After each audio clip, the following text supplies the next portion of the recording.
Well, hello, welcome back to the Kingsway Podcast. So excited that you are back. Man, the world just keeps turning, right? COVID's back, but summer's here. Baseball may actually happen, right, Jed? Basketball may be starting. We'll see. The sports world's coming back alive. I know that part of my journey as a person, sports was a huge part. It's been interesting to have this time where it's been gone. But yeah, like I said, COVID's kind of come back. We've been told that they would have waves, and they got some more waves all over the place. I hope, though, that you're not being overwhelmed by the social media. I know myself, I found that taking breaks from that has been incredibly helpful. Jed, have you found that to be helpful? Yeah, he's nodding his head. It's definitely helpful. So I hope you're taking some breaks. Give yourself a day. Fasting does not just have to be food.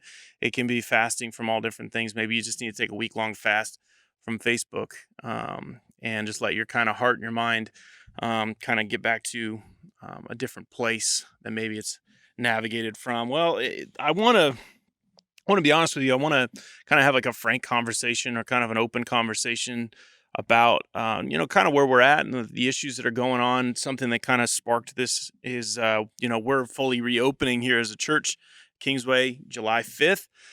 Excited for that, man. It's been a long time in coming, it feels like, but there's just this weird feeling of like, all right, July 5th, we've been waiting on this day for a while. We're going to have our kids services back. We're going to have everybody in one room. We're going to kind of be kind of celebrating and able to be together for the first time, and I'm jazzed about it. But like I said, things obviously are not completely gone, and they obviously won't be for a long time. And in fact, I would say fear will never leave, right? No matter what it is. But I've just watched some things happen that have kind of caused some controversy, in the sense of just differing views. And what I mean by that is it's not like there's a lot of things that are going on right now in the world where I'm watching people that I really respect and love and that I value their opinions on kind of have differing opinions on. And it's been one of those like difficult, golly, as at times even personally just navigate and go, okay, as a leader, as a father, as a husband, as a man, as a friend, as a neighbor, what do I do? And one of those things that has been kind of brought into light, at least in the conversation for me, has been the state of Kansas. Did you hear about this, Jed? I just told you. I think you, did you hear about before I told you or no? No, you had no idea. Okay. So Kansas a few days ago passed that statewide they are going to mandate masks. Now, evidently that doesn't necessarily mean like the whole state, but it means that like there's certain counties and different things that may be, not have to do that and follow it. And I think the final kind of stuff is coming out tomorrow, Thursday. So maybe when this airs, they'll actually be out. But of course, with the mask wearing thing with COVID has been one of those dividing things. And I know, if you spend enough time on Twitter or Facebook or just the internet in general, you kind of find every single opinion on this, and it's crazy. I mean, I have to be honest. I'm the type of person that I'm naturally a little bit more pessimistic about things like that. Naturally just like, hey, you can't make people be healthy. To be like the government mandating vegetables. Like you can't do it. But at the same time, I know there are certain things that that are just worked into our fabric that have been beneficial. One of the things that I made the quick kind of illustration to show like kind of how divisive this is seatbelts. Now, if you do a little bit of research, which I did just a little bit, I didn't do enough to be completely informed on this. So somebody may just blow me up in the comments and then they're going to go do their Harvard level research, but just do a little research. You see that in 1968, when they implemented this, nationwide, and it became something they were mandated to wear, a seatbelt. It wasn't really well received for a little while. It wasn't something that a lot of vehicles didn't have them in them yet, and the vehicles that were coming out, and people responded in very similar ways. Their rights were being infringed on. They didn't feel like, how are you going to legislate it? How are you going to enforce it? And so it, became a little bit of like a very controversial topic. And there's people on both sides, and so I feel that like this isn't a new thing, but it's kind of the common, like after, if this had happened like month one or like week two, but there's been so much information. We don't need it, we need it, we don't need it, we need it. Seatbelts have kind of had this like reputation of like, why wouldn't you, from the very beginning, like why wouldn't you wear one? We kind of grew up and we understand it's a part of our culture. Did some quick research just on the Googles and typed in, and there's a couple government websites that kind of give you some similar statistics. But 2018, there was like 37,000 or so people that died in car crashes, and they estimate 40% of those, or 47% of those, I believe, died while wearing their seatbelt.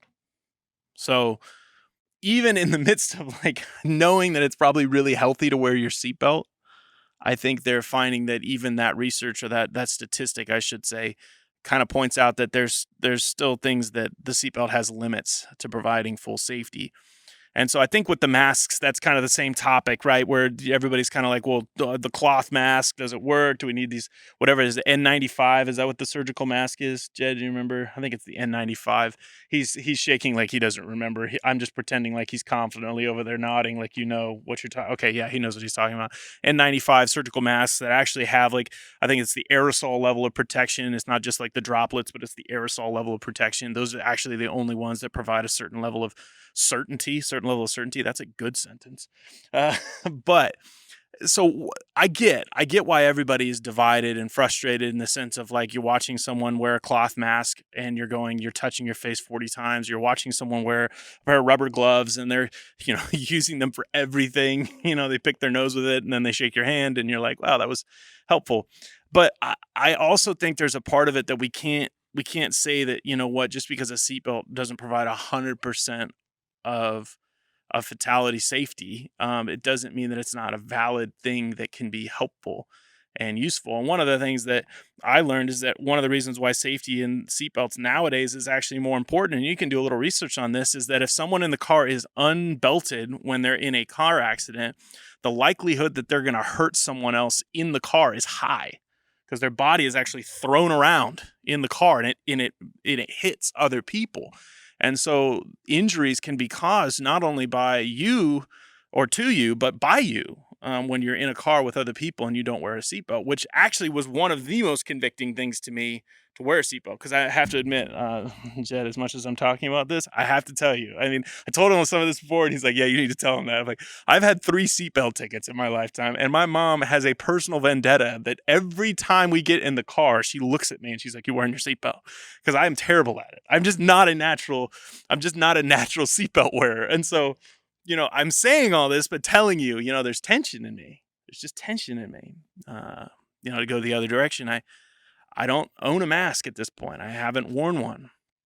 And for some of you that are like, oh my gosh, how could you? And then others of you that are like, yeah, me either. Like, I'm not trying to make a point with that. I'm just trying to tell you, even though I see, the possibilities that maybe my negligence, or like me ignoring it like a seatbelt, knowing that, I may never get in a crash and then I may never actually hurt somebody else, but that I had the opportunity to take advantage of something in my needs, and I'm not, there's a part of me that kind of goes, I'm not sure what to do with that. And so, I'm trying to navigate this. If I can be completely honest, I'm just trying to navigate it. I'm trying to figure out, what would Jesus do? And I know that's like the most stereotypical like WWJD type moment, but I've been watching this series, The Chosen. Have you watched any of that yet, Jed? Jed, it is so good. I am such a skeptical person about Christian TV or Christian movies, and I finished it and I cried so hard at the end of almost every episode. It is so incredibly powerful, so well done. And I will tell you, when I'm thinking about this, I am picturing Jesus in color because of that show, and how he would interact with his disciples and how he would interact with the people that are following him. And it is convicting to me, the way that he interacts and he would show. And I can't always say that my behavior wouldn't be something that he would be quick to be gentle to correct, but he would help me see the things. And a lot of times it has nothing to do with the mask or the seatbelt. It has everything to do with my heart. and where my heart's at. And I know this, whether if you're listening right now and you're like, okay, he's blabbing on now for 10 minutes about whether or not masks are important, and that's all I've heard on social media. That's all I've listened to for the last like 4 months. Like, when is he going to get to the point of like what this podcast is supposed to be about? When is he going to get to the point? And here's the truth. I listened to an incredible message by Judah Smith. Highly encourage you to check him out. Church Home. It's an awesome app as you're trapped inside or you're trying to drive and find something. But he talked about this cycle that's found in 1 John chapter 4. And it's an incredible cycle that I loved that he just pointed out that he thinks is something that we find ourselves all the time, whether it's social injustice, whether it's political climate, whether it's masks and a pandemic. We find ourselves, marriage, kids, whatever you want to put it, this cycle bears true. And so the cycle that he talks about is this concept of fear and anxiety being driven away by God's love invading our hearts and allowing us to love our brothers and sisters. Now, where it becomes a cycle is when we interact with our brothers and sisters, or when we interact with our neighbors or our enemies or the people around us. A lot of times we can become fearful again because we don't all agree and we don't all get along, and we find things that cause friction and trouble because guess what? We don't always have the same things in mind. We become selfish. We act out. We do things that harm. And so we become, guess what? Fearful again. And so then God's love has to come in again and invade, and then we have to let it sink deep enough that it would cause us to love differently. And so we reach out again to our brothers and sisters, and then the fear will inevitably come again. So it's saying this, that like whatever about the mask, I don't really care. I'm not trying to get you to go one way or the other. What I'm trying to get you to think about is, what kind of cycle are you in? Are you just trying to perpetuate safety, some sort of climate of just making sure our society is just being nice? Are you looking for all the answers inside of yourself? Like you're just trying to be a good person. Is this just something that you're just angry about? Because I meet people that are angry on both sides right now. Angry that people would wear a mask and frustrated. Angry that they're being asked to wear a mask, and then they're frustrated that others would demand that of them when the research isn't clear. And I see that.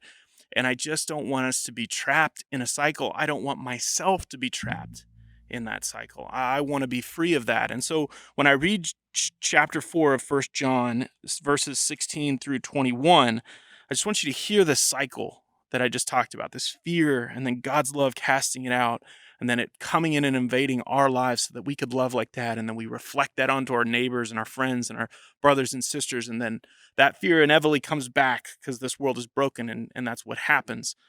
And I just want you to see how that is something that I think speaks to this. And this is in verse 16. And so we know to rely on the love God has given us. God is love. Whoever lives in love lives in God and God in them. This is